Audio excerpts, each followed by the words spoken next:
வணக்கம். நம்ம சேனலுக்கு தொடர்ந்து ஆதரவளித்துக் கொண்டிருக்கும் நல்ல உள்ளங்களுக்கு நன்றி. தொடர்ந்து ஆதரவு கொடுங்க. நிறைய அண்மை தகவலை கொடுத்துட்ருக்கோம். காலையில் நம்ம தான் முதல்ல சொன்னோம் இடி ரெய்டு அப்படின்ட்டு. மேலாண்மை இயக்குனர் விசாகன் வீட்லேயும் சினிமா தயாரிப்பாளர் வீட்டில் வர மின்வாரிய ஒப்பந்ததாரர் வீட்டில் ரெய்டு நம்ம தான் சொன்னோம். நல்ல ஆதரவு கொடுத்தீங்க. உடன்பிறப்புகள் பாவம் கவலையில் இருப்பாங்கன்னு நினைக்கிறேன். ஏன்னா அவங்க அப்பயும் திட்டி கமெண்ட் போட்டாங்கன்னு நினைக்கிறேன். 2-3 கமெண்ட். இடி ரெய்டு பண்ணுது, நம்ம என்னங்க பண்ணுறது, நம்மளை திட்டி கமெண்ட் போடுறாங்க. அதில் ஒரு மகிழ்ச்சி அப்படிங்கும்போது நமக்கு சந்தோஷம்தான். நல்லா திட்டுங்க, திஷ்டி போகும். இப்படிப்பட்ட சூழ்நிலையில் இன்றைக்கி விசாகன் வீட்டில் ரெய்டு நடந்துகிட்டு இருக்கும்போதே வெளியில் போட்ட ஆவணங்கள். யார் அந்த ரித்தீஷ், அதாவது எப்படி சொல்லுவாங்க, அந்த இதில் சொல்லுவாங்கள்ல ஞானசேகரனில் யார் அந்த சார், அது பெரிய ப்ராப்ளம் ஆகிடுச்சு தமிழ்நாடு ஃபுல்லாக. யார் அந்த சார், யார் அந்த சார், யார் அந்த ரித்தீஷ். இப்போ அதிமுகவில் கேட்குறாங்க யார் அந்த ரித்தீஷ். இந்த மதுபானங்களை வாங்கணும்னு அப்படின்னு மேலாண்மை இயக்குனரையே அதிகாரம் பண்ணுற அளவுக்கு கூறிய ரித்தீஷ் யார், இவர் யாருடைய ஃப்ரெண்டு அப்படின்னா ஒருத்தர் சொல்கிறார் இவருடைய ஃப்ரெண்டு அவர். அதனால் இவர் மேலாண்மை அதிகாரிகிட்ட பேசுகிறாருன்னா யார் குரலுக்காக இவர் பேசுகிறாரு, யாருக்காக இவர் பேசுகிறார். ஏன்னா ஸ்ட்ரைட்டாக மேலிடத்தில் இருக்கவங்க ஃபோன் பண்ணி பேச மாட்டாங்க, ரெக்கார்ட் ஆகும். வாட்ஸ்அப் காலில் பண்ணாலும் சேட்டிங்கில் வந்துடும். அப்போ தன்னுடைய நண்பர் மூலமாக ரித்தீஷுங்கிறவர் மூலமாக பேசியிருக்கார். யார் இந்த ரித்தீஷுங்கிற விஷயம் இப்போ பெரிய லெவலுக்கு ஆகிடுச்சு. இப்போ ரித்தீஷை மறுபடியும் உள்ளத்துக்கு வைப்பாங்களா அப்படின்னா அது பெரிய கேஸ்.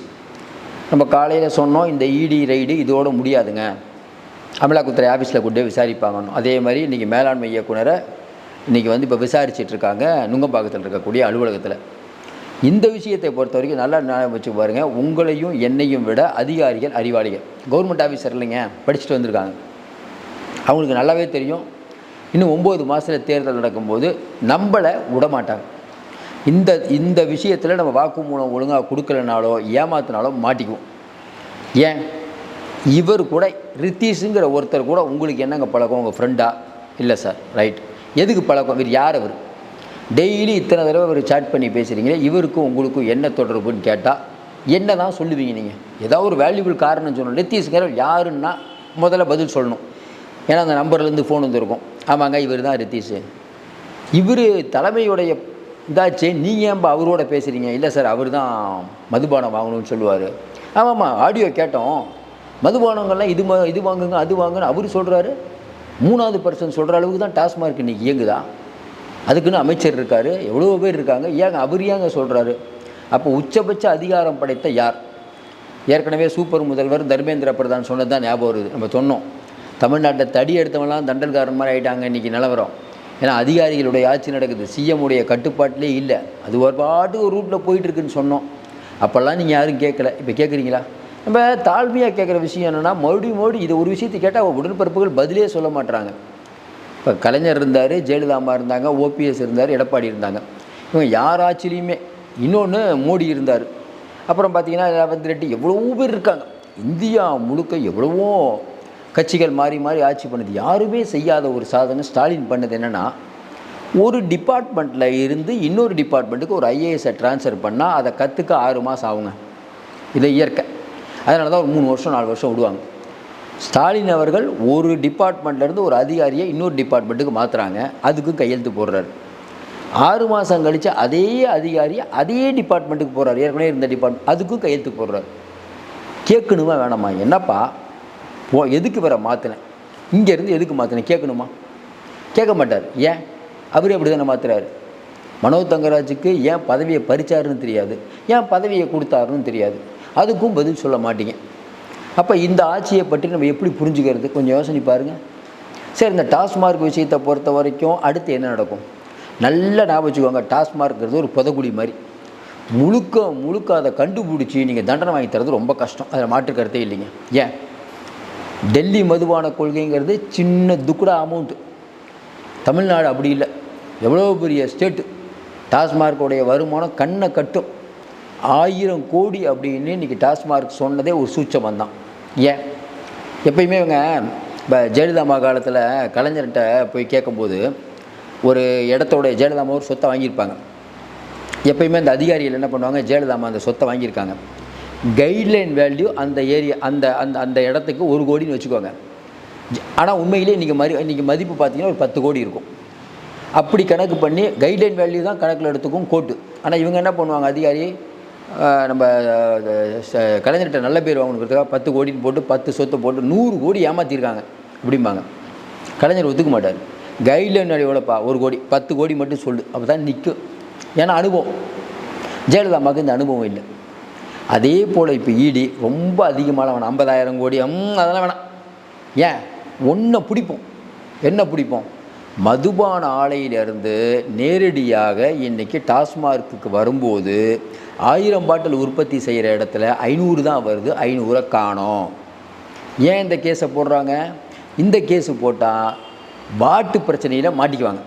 கவர்மெண்ட்டுக்கு இழப்பு ஏற்படுத்த விஷயம் ஒன்றா. இதில் 2 விஷயம். மதுபானையும் ஆலை அதிபர்கள் அவங்களும் மாட்டுவாங்க. அந்த ஒவ்வொரு மதுபானையில் ஆர்டிஓ ரேங்கில் ஒருத்தர் இருப்பார், அவரும் மாட்டுவார். டாஸ்மார்க்கும் மாட்டும். ஏன்? மூலப்பொருட்கள் இவ்வளோ வாங்கியிருக்காங்க, ஏன் இவ்வளோ வந்து ஏன் கேட்கல, மாட்டுவாங்க. 3 பேரையும் கொண்டு வந்துச்சா, அதுக்கப்புறம் ட்ரான்ஸ்ஃபர் போடுறதுக்கு பணம் வாங்கியிருக்காங்க, அதையும் மாட்டுவாங்க. அப்போ உங்களுக்கு வந்து இதில் வந்து எண்ணிக்கை கம்மியாகும். ஏதோ ஒரு விஷயத்தில் நீங்கள் மாட்டிக்குவீங்க. இப்போ மேலான அதிகாரி வந்து நீங்கள் வந்து ஊழல் பண்ணலாம், எல்லாம் ஓகேப்பா, ட்ரான்ஸ்ஃபருக்கு பணம் வாங்கியிருக்கீங்கன்னா முடிஞ்சு போச்சு, வாப்பா உள்ளே வாப்பா. உள்ள கஸ்டடியில் எடுத்து அதுக்கப்புறம் நிறைய கேள்வி கேட்பாங்க. கஸ்டடியில் எடுக்க வரைக்கும் தான் சார் பிரச்சனை. கஸ்டடியில் ஒன்ஸ் எடுத்துட்டாங்கன்னா அங்கே நீங்கள் உண்மையை சொல்லி ஆகணும், அங்கே ஏமாற்ற முடியாது, முடிஞ்சு போச்சு. எல்லாத்தையும் தாண்டி எல்லாருக்கும் சந்தேகம் என்ன? ஏங்க டாஸ்மார்க்கில் ரைடு வருது, அடுத்து வீட்டுக்கு வரும்னு தெரியாது. வீட்டில் அந்த சாட்டிங் இருக்கிறதெல்லாம் வீட்டில் வச்சுக்கலாமா? இன்றைக்கி அது வெளியில் எடுத்து போட்டு எவ்வளோ பெரிய பிரச்சனையாச்சு. சார் இன்றைக்கி எல்லா இடத்துலையும் கேமரா இருக்குது.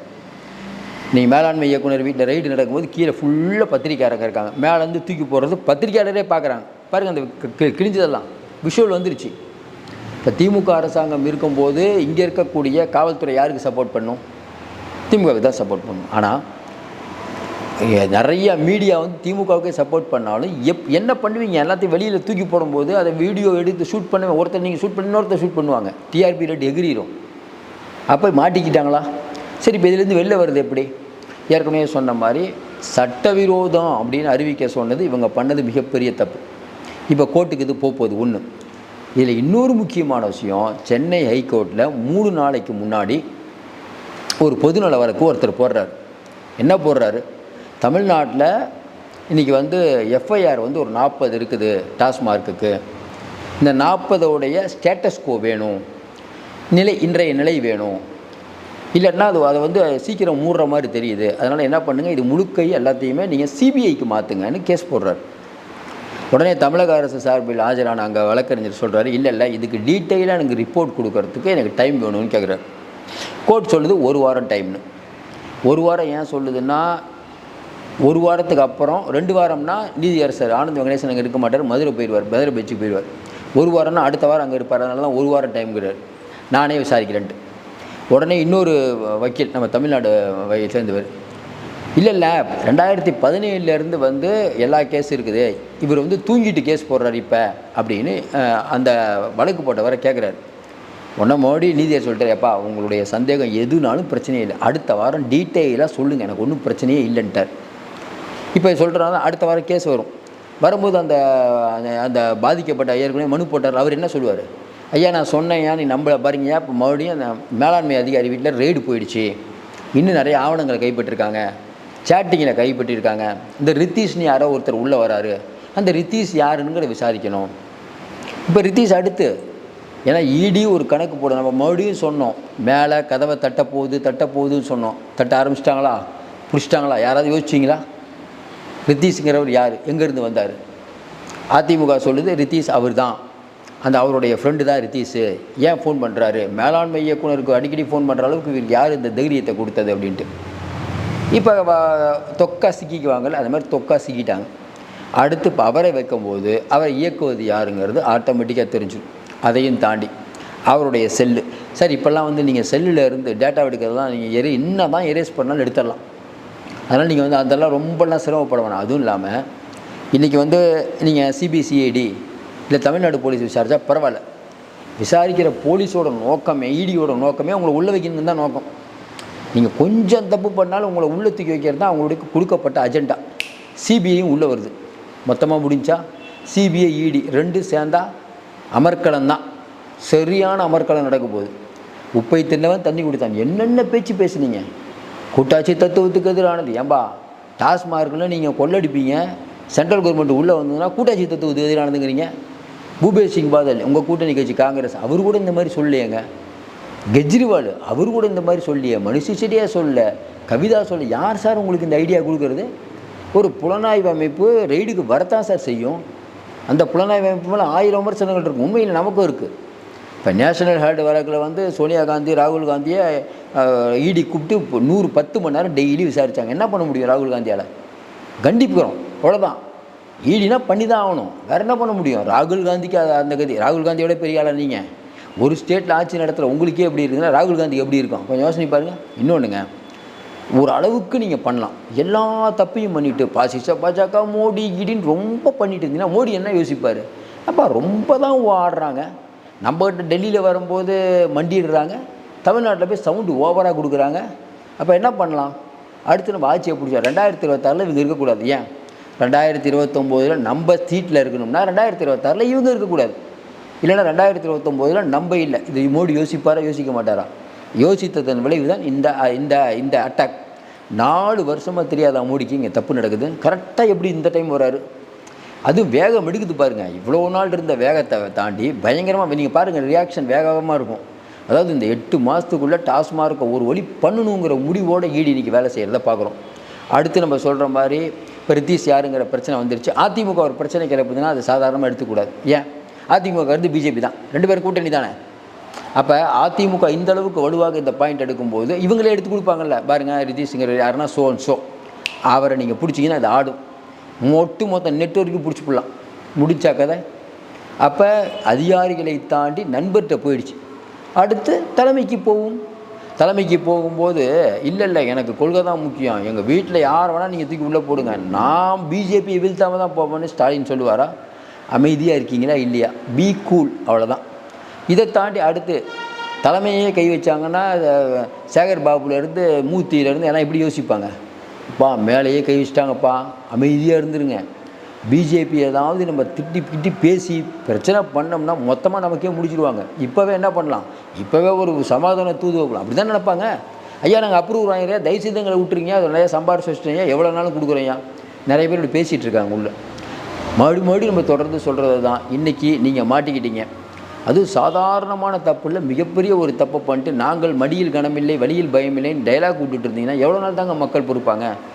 நல்லா யோசனை பாருங்கள். தமிழ்நாட்டில் திமுக மேலே வந்து கை வச்சு இல்லை மேலிடத்துக்கு கதவை தட்டினாங்கன்னா அனுதா போட்டு வரும்னு நினைக்கிறீங்க? அனுதாபே வராது. இன்றைக்கி இருக்கக்கூடிய மக்கள் தெரியும், அதான் தெரியுங்க, நீங்கள் என்னென்ன பண்ணுறீங்கன்னு தெரியுங்கிறாங்க. அப்போ இந்த அதுவும் இல்லாமல் மதுபான அதிபர்கள் ஒருத்தரை பிடிச்சிட்டாங்க. அப்போ மதுபான அதிபர் அப்படிங்கிற ஒருத்தருக்கு இந்த மதுபான ஆலை எப்படி வந்தது? அதுவும் கரெக்டாக பார்த்தீங்கன்னா திமுகவுக்கு வேண்டிப்பட்டவங்ககிட்ட இருந்து மட்டும் மது வாங்கிறதுக்கான அவசியம் என்ன? இப்போ ஜெயலலிதா ஆட்சி காலத்தில் மிடாஸு, உங்கள் காலத்தில் ஜெகத்ரட்சகன் கம்பெனிலேருந்து வாங்குறீங்க, ஜெயமுருகன் கம்பெனிலேருந்து வாங்குறீங்க. தரமான நிறுவனங்கள் 100 இருக்கிறது, அதெல்லாம் உங்களுக்கு சப்ளைவே பண்ணாது. தரமற்ற நிறுவனங்கள்லேருந்து நீங்கள் ஏன் வாங்குறீங்கன்னா அவங்களுக்கும் உங்களுக்கும் ஒரு டீலிங். மற்றவங்களாம் ஜிஎஸ்டி பில்லு போடாமல் இறக்க மாட்டாங்க, இவங்க ஜிஎஸ்டி பில்லு இல்லாமல் கூட போடுறாங்க. அப்போ இது ஒரு கூட்டுக்கொள்ளை. இந்த கூட்டுக்கொள்ளை இன்றைக்கி அம்பலத்துக்கு வந்து விட்டது. இது எங்கே போய் முடியுமோ தெரியவில்லை. மறுபடியும் சொல்கிறோம், மேலாண்மை இயக்குனரை வந்து இன்றைக்கி அமலாக்கத்துறை அலுவலகத்துக்கு கூட்டு போயிட்டாங்க. அவர் அரெஸ்ட் பண்ணிட்டாங்கன்னு வச்சுக்கோங்களேன், அதுக்கப்புறம் வேறு நியூஸ் தான் அது. அரெஸ்ட் பண்ண அதோடு நிற்காதுங்க, மறுபடியும் நிறைய ஆவணங்களை வச்சுருக்காரு. மீண்டும் டாஸ்மார்க் அலுவலகத்திற்குள்ளே பூந்து ரைடு பண்ணுவாங்க. அது மட்டும் இல்லை, எஃப்ஐஆரை வேகமாக க்ளோஸ் அப் பண்ணக்கூடிய லஞ்ச ஒழிப்புத்துறை அலுவலகத்துக்கு போகும். அங்கே இருக்கக்கூடிய இயக்குநரிடம் விசாரணை நடத்தலாம். ஏன்? ஏற்கனவே மணல் சம்பந்தமான பிரச்சனைகள் ஐஏஎஸ் ஆஃபீஸர்களை கூப்பிட்டு விசாரித்தவங்க தானே. அப்போ நல்லா அவங்க முடிவு பண்ணிட்டாங்க, அதிகாரிகளை தூக்கணும்னா ஆட்டோமேட்டிக்காக அளந்துருவாங்க. ஏன்? அதிகாரிகள் உண்மையை ஓரளவுக்கு மேலே சொல்லாமலாம் இருக்க முடியாது. அரசியல்வாதிகள் வேணால் அப்படி ஸ்டப்பானாக இருக்கலாம், அதிகாரிகள் சரி. இதையும் தாண்டி நம்ம ஏற்கனவே சொன்ன மாதிரி மின்வாரிய ஒப்பந்தம் இருக்கா, அந்த மேட்ரு உள்ளே வருது. கரெக்டாக மின்வாரியம் டாஸ்மார்க் 2 காசு பண்ணக்கூடிய துறை மேலே கை வச்சுருக்காங்க. செந்தில் பாலாஜிக்கு ஒரு நிம்மதி, அப்பா நம்ம தப்பிச்சோம் பார்க்கடான்னு உட்காந்துட்டோம். 1.5 வருஷம் நம்ம இல்லை, இன்னொன்று நம்மளை பெருசாக கார்னர் பண்ண மாட்டாங்க, நம்ம அப்படி எம்எல்ஏ ஆகிட்டோம், பிரச்சனையே இல்லை. எண்ணம் இருக்குமா இருக்காதா? யாரோ எல்லாத்தையும் மேலே தான் நான் கொடுத்தேன், ஒருத்தர் மட்டும் ஜெயிலில் இருக்கார், மற்றவங்களாம் நல்லா சொகுசாக இருக்கிறது. எவ்வளோ நாள் நீங்கள் சொகுசாக இருப்பீங்க?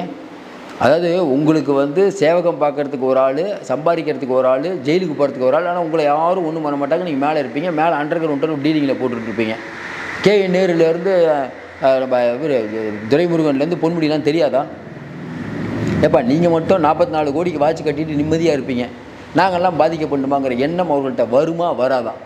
இன்றைக்கி இருக்கக்கூடிய மறுபடியும் சொல்கிறோம், இவர்களுக்கு பிடி இறுக்கி விட்டது. இப்போ ரித்தீஷ் பிரச்சனை பெரிய அளவுக்கு பூகம்பமாக எடுத்துக்கொண்டு இருக்கிறது. இதை எங்கே போய் முடியுமோ தெரியவில்லை. கடைசியாக அங்கே தான் போய் முடியும். 1+1 2 எழுதி வைத்துக் கொள்ளுங்கள். திமுக உடன்பிறப்புகள் திட்டுவதற்கு தயாராக இருந்தாலும் பரவாயில்லை. வரக்கூடிய காலங்கள் திமுகவை ஏழரை அளிக்கக்கூடிய காலங்கள் தான். ஏனென்றால் டாஸ்மார்க்கில் ஒன்றுமே தப்பே பண்ணாமல் உங்கள் மேலே கை வைக்க மாட்டாங்க. ஒரு சின்ன உதாரணம், இவர்களுக்கு சிம்ம சொப்பனமாக இருக்கக்கூடிய நவீன் பட்நாயக் மேலே இது வரைக்கும் ஒரு கேஸ் போட முடிஞ்சதா? ஏன்? அவர் ஊழல் பண்ண என்னங்க வேங்க ஒன்றுமே இல்லாமல் எப்படிங்க கேஸ் போடுவீங்க? நீங்கள் நிற்காதுங்க கேஸு. இப்போ ஜெயலலிதாமா கலைஞர் மேலே மேம்பால கேஸ் போட்டாங்க, நைட்டோட நைட்டு அரெஸ்ட் பண்ணாங்க, நின்றுச்சா கேஸு? எவிடன்ஸ்லாம் பண்ண முடியாது. கொடநாடு கேஸில் இப்போ அப்பன்னு ஸ்டாலின் சொல்கிறாரு, ஏன் எடப்பாடியை நெருங்க முடியல? ஏன்னா எடப்பாடி தானே சொல்லிட்டு இருக்கீங்க, எடப்பாடியை நெருங்க முடியல சார். அந்த அளவுக்குலாம் ஈஸியாக பண்ண முடியாதுங்க. நீங்கள் நினைக்கிற மாதிரிலாம் அந்த அளவுக்குலாம் ஈஸியாக ஒன்றுமே இல்லாமல் யாரையும் கையே வைக்க முடியாது. அப்போ எல்லாத்தையும் கை வைக்கலாமே. சோனியா காந்தி, ராகுல் காந்தியெல்லாம் தூக்கி அப்பயே பிடிச்சி போட்டுக்கலாமே. அதனால் இந்த கதை நம்ம நம்ப தயாரில்லை. டாஸ்மார்க்கில் இவங்க திருடலை, ஊழல் பண்ணலன்னு சொல்கிறதெல்லாம் நம்ப முடியல. மக்கள் ரொம்ப திடமாக நம்புகிறாங்க. டாஸ்மார்க்கில் இவங்க பெருசாக கொள்ளடிச்சிருக்காங்க, அதேமாதிரி செந்தில் பாலாஜி வேலை வாங்கி தரேன், நிறைய பேர்ட்ட பணம் வாங்கியிருக்காருன்னு மக்கள் உறுதியாக நம்புகிறாங்க. இந்த விஷயத்தை பொறுத்த வரைக்கும் நம்ம ரொம்ப தெளிவாக இருப்போம். செந்தில் பாலாஜிக்கு இழைக்கப்பட்டது அநீதியான ஆமாம் அநீதி. 1.5 வருஷம் அவர் உள்ளே உட்கார வச்சிருக்கக்கூடாது. தப்பு பண்ணால் சிறையில் அடைங்க, இல்லாட்டினா வெளியில் விடுங்க. சும்மா எக்ஸ்டென்ஷன் கொடுத்து எந்த விதத்தில் நியாயம்? செந்தில் பாலாஜிக்கு உரிமைகள் மறுக்கப்பட்டுச்சு, ஆமாம். ஆனால் செந்தில் பாலாஜி உச்சநீதிமன்றத்தில் போய் நான் அமைச்சராக இல்லை, உடம்பு சரியில்லைன்னு கேட்டுட்டு மறுபடியும் அமைச்சரானது தப்பானா கண்டிப்பாக தப்பு. அதை ஸ்டாலின் தியாகின்னு சொன்னார் பாருங்கள், அது மாபெரும் தப்பு. யாராவது சொல்லுவாங்களாங்க? ஏங்க ஸ்டாலின் தலைமையில் இருக்க போலீஸ் தான் விசாரிக்க போது செந்தில் பாலாஜியை. குறைஞ்சபட்சம் ஸ்டாலின் அவர்கள் அமைதியாக இருந்திருக்கலாம். உச்சநீதிமன்றம் கேட்கும்ல, என்னப்பா போலீஸ் தான் விசாரிக்க போது அந்த போலீஸ் மந்திரியாக இருக்கக்கூடிய ஸ்டாலின் தியாகிங்கிறாரு, அப்படி என்னப்பா தியாகம் பண்ணார்? சுதந்திர போராட்டத்தில் தியாகமா? நம்ம ஒன்றும் புரியல. 2 துறையை கையாண்டு கோடியாக கொள்ளடிச்சதுக்கு பேர் தியாகமாங்க. நம்ம ஒன்றுமே புரியலைங்க. என்னங்க தியாகி? ஒரு பக்கம் வேலுமணி தியாகிங்கிறீங்க, அவர் தியாகிங்கிற. யார் தான் உண்மையிலே தியாகி? உங்கள் 2 பேருக்கும் ஓட்டு போட்டுவிட்டு ஏமாந்து நடுத்தெருவில் நாயை விட கேவலமாக்கக்கூடிய மக்கள் தாங்க தியாகி. உண்மையிலே சொல்கிறோம், அவ்வளோ கோவம் வருது. இதுக்கு திட்டி கமெண்ட் போடுறதுக்கு ரொம்ப கமெண்ட் போடுறதுனால நம்ம கமெண்ட் போடுங்க. நாங்கள் எதிர்பார்த்து கொண்டு காத்து இருக்கிறோம். பொதுமக்கள் உங்களை பார்த்து கொண்டு இருக்கிறார்கள். நீங்கள் போடும் 200 ரூபா உடன்பிறப்புகளை பொதுமக்கள் ரொம்ப தீவிரமாக பார்த்து கொண்டு இருக்கிறார்கள். மறுபடியும் சொல்கிறோம், நீங்கள் அடிக்கிற கொள்ளையில் மக்களுக்கு எதுவுமே பண்ணுவதில்லை. மக்களுக்கு அது பண்ணுறோம், இது பண்ணுறோம், விடியல் வாட்சி கொடுக்குறோம்லாம் கொடுத்து நீங்கள் மக்கள் வேதனையில் தான் சிக்கியிருக்கிறீர்கள். 505 வாக்குறுதி கொடுத்தீங்க, எத்தனை நிறைவேற்றினீங்கன்னு தெரில. கேட்டால் முருகனுக்கு 184 அடி நாங்கள் சிலை வைக்கிறோம் அப்படிங்கிறீங்க. கேட்டால் இதான் திராவிட பூமி, பெரியாருடைய மண்ணுங்கிறீங்க. தந்தை பெரியார் இதாங்க சொல்லி கொடுத்தாரு. தந்தை பெரியார்னு சொல்லிட்டு நீங்கள் கொள்ளடிப்பீங்க, நாங்கள் பார்த்துட்டு உங்களுக்கு ஓட்டு போடணுமா? மக்கள் பார்த்துட்டு இருக்காங்க சார். வரக்கூடிய காலங்களில் உங்களுக்கு ஏழையாக இருக்கும். உங்களுக்கு என்ன பிரச்சனை? இப்போ எடப்பாடி அவரெல்லாம் ஒன்றுமே இல்லை. பிஜேபி பாசிச பிஜேபி, விஜய்கிட்ட ஆளே இல்லை. அப்புறம் உங்களையே 2026 மட்டும் இல்லை, ஸ்டாலின் அவர்கள் சொல்கிறேன், 2026 மட்டும் இல்லை, 31, 36 எல்லாத்துலேயும் நீங்கள் தான் வரணும். ஆமாம். அந்த பல்லு பிடுங்கிற பல்வீர் சிங்னு ஒருத்தருக்கு நடவடிக்கை எடுக்காத அரசு. ஏற்கனவே மரக்காணம் கள்ளக்குறிச்சி சம்பவங்களில் என்னென்ன நடந்தது, அதில் இருக்கக்கூடிய அதிகாரிகள் எத்தனை பேர் இன்றைக்கி சூப்பராக தான் இருக்காங்க. ஸ்டெர்லைட் ஆலையில் ஐயோ தமிழ்நாடே கொந்தளிங்கள் தமிழ்நாட்டில் இருக்க மக்களை குருவி போல சுட்டு கொண்டாங்களே அப்படின்னு ஸ்டாலின் புலம்பி தீத்தார். இவர் ஆட்சிக்கு வந்தோன்னே எந்த அதிகாரி சுட்டாரோ அந்த அதிகாரிக்கு பதவி உயர்வு கொடுத்து ரிட்டையர்ட் ஆக போகிறார். இதுதான் திராவிட மாடல் நம்ம நினைக்கிறோம். இந்த திராவிட மாடல் வேணுமா வேணாமல் மக்கள் முடிவு பண்ண நினச்சி விட்டார்கள். பொறுத்திருந்து பாருங்கள். மீண்டும் சந்திப்போம். நன்றி, வணக்கம்.